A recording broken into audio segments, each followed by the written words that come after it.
Dugaan kita pada episode sebelumnya benar, karena di episode ini akhirnya dikonfirmasi kalau sebenarnya Sang Tak bisa melihat arwah Yongmin. Belum dijelaskan di sini apakah dia bisa melihat arwah lainnya atau hanya Yongmin saja. Tapi melihat Sang Tak yang seakan mengerti keinginan pasien koma, sepertinya dia juga bisa melihat arwah lainnya. Makanya dia seakan berbicara dengan 3 pasien koma yang dilupakan oleh Yongmin di episode sebelumnya. Nah, apakah kemampuan ini jugalah yang menyebabkan Sang Tak selalu takut untuk melakukan praktek operasi? Atau ada trauma lain yang membuatnya tidak berani melakukan itu? Oke, sebelum kita masuk ke pembahasan episode 4 ini, bantu channel Mimin ini dengan cara menekan tombol subscribe-nya ya, agar Mimin tetap semangat memberikan konten-konten menarik untuk kalian semua. Gomawo!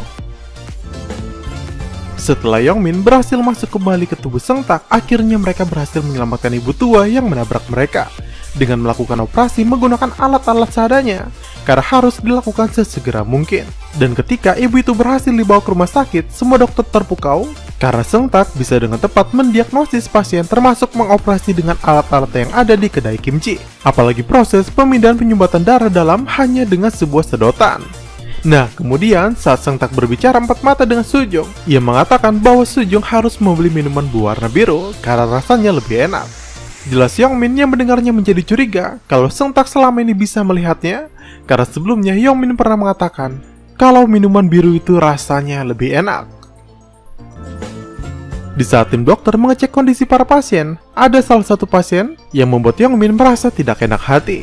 Rupanya pasien itu adalah seorang anak yang harusnya mendapat operasi, namun sampai sekarang tak kunjung dioperasi, hanya karena ketika itu Yongmin lebih mendahulukan untuk mengoperasi ketua Jang. Nah, saat itu anak itu sangat berharap banyak kepada Yongmin, tapi sayang Yongmin begitu cuek kepadanya. Sampai Sang Tak harus turun tangan untuk menghibur anak tersebut. Dan kini kondisi anak itu semakin parah, karena tak ada yang bisa mengoperasinya selain Yongmin. Lalu karena Yongmin yang pikirannya sudah sedikit sadar, membuatnya selalu membantu Sang Tak di UGD. Dan hal ini juga membuat Yongmin teringat masa lalunya yang begitu sulit. Karena seperti Sang Tak, ia juga menjadi junior yang diasingkan di unit gawat darurat. Belum lagi melihat banyak orang yang tak tertolong walau sudah berusaha diselamatkan, membuatnya sadar kalau kehidupan bagi orang lain itu sangat penting. Saat kembali ke ruangan tubuhnya, ternyata tubuhnya sudah tidak ada di sana dan dipindahkan ke ruang VIP. Rupanya Sejin lah yang melakukannya atas dasar ingin balas budi, karena Yongmin dulu sangat baik kepadanya sekaligus kekasih yang selalu ada untuknya. Dan selain itu ternyata ada sebuah misteri lain dari Sejin dan juga wakil direktur yang saling mengenal sejak lama tanpa sepengetahuan dari Yongmin. Dan Yongmin menduga wakil direktur akan berbuat jahat kepada mantannya tersebut. Kemudian usai bertemu Sejin, wakil direktur yang kembali ke ruangannya dibuat kesal oleh Sang Tak yang berbuat semaunya seperti anak kecil. Belum lagi Sang Tak menyindirnya perihal Yongmin yang akan dipindahkan atas perintah dari wakil direktur. Namun pria itu hanya diam saja tanpa berani memarahi keponakannya. Rumor aneh beredar begitu cepat. Saham grup Chunwoo tiba-tiba meroket padahal sebelumnya turun drastis. Dan rupanya naiknya harga saham ialah karena ulah dari Minho yang berbohong kepada media dengan mengatakan kalau ayahnya sudah tersadar dari komanya. Dan ketika Yongmin mengeceknya sendiri ke kamar Pak Jang, ternyata semua itu bohong dan Pak Jang masih tak sadarkan diri. Minho melakukan semua kebohongan itu hanya karena ingin mengamankan uangnya, termasuk dia akan membuat ayahnya bertahan hidup selama 1 tahun agar perusahaannya tetap stabil. Lalu Yongmin yang merasa marah pun berharap Dr. An akan melabrak wakil direktur beserta Minho.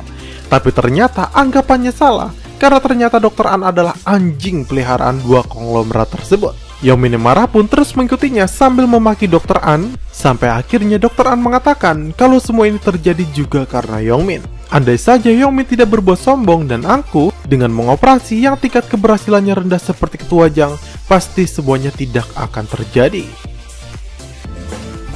Yongmin kini ingin berubah. Dia meminta tolong kepada para arwah koma lainnya agar diajarkan cara untuk makan, mengganti pakaian, dan juga membuka pintu. Yang ternyata semuanya bisa dilakukan oleh arwah, karena pada dasarnya arwah punya dimensinya sendiri. Selain itu, karena masih merasa kesal dengan Dr. An, Yongmin pun meminjam tubuh Sang Tak untuk meneror pria itu, agar mau mengakui kesalahannya atas seruan dari wakil direktur. Lalu usai melakukannya masih dengan tubuh Sang Tak, Yongmin juga mengambil barang-barangnya di apartemen untuk dibawa ke tempat tubuhnya dirawat. Tidak lupa, ia juga membawa buku tabungannya dengan maksud membayar sendiri biaya perawatan agar tidak membebani Sejin. Selain masalah di dunia kehidupan, muncul lagi masalah di dunia arwah. Ada seorang roh aneh muncul di mana roh tersebut dipenuhi dengan aura hitam, seperti menandakan bahwa roh tersebut berniat jahat kepada Yongmin. Apalagi Paktes juga mengatakan bahwa munculnya roh tersebut akan membawa kekacauan.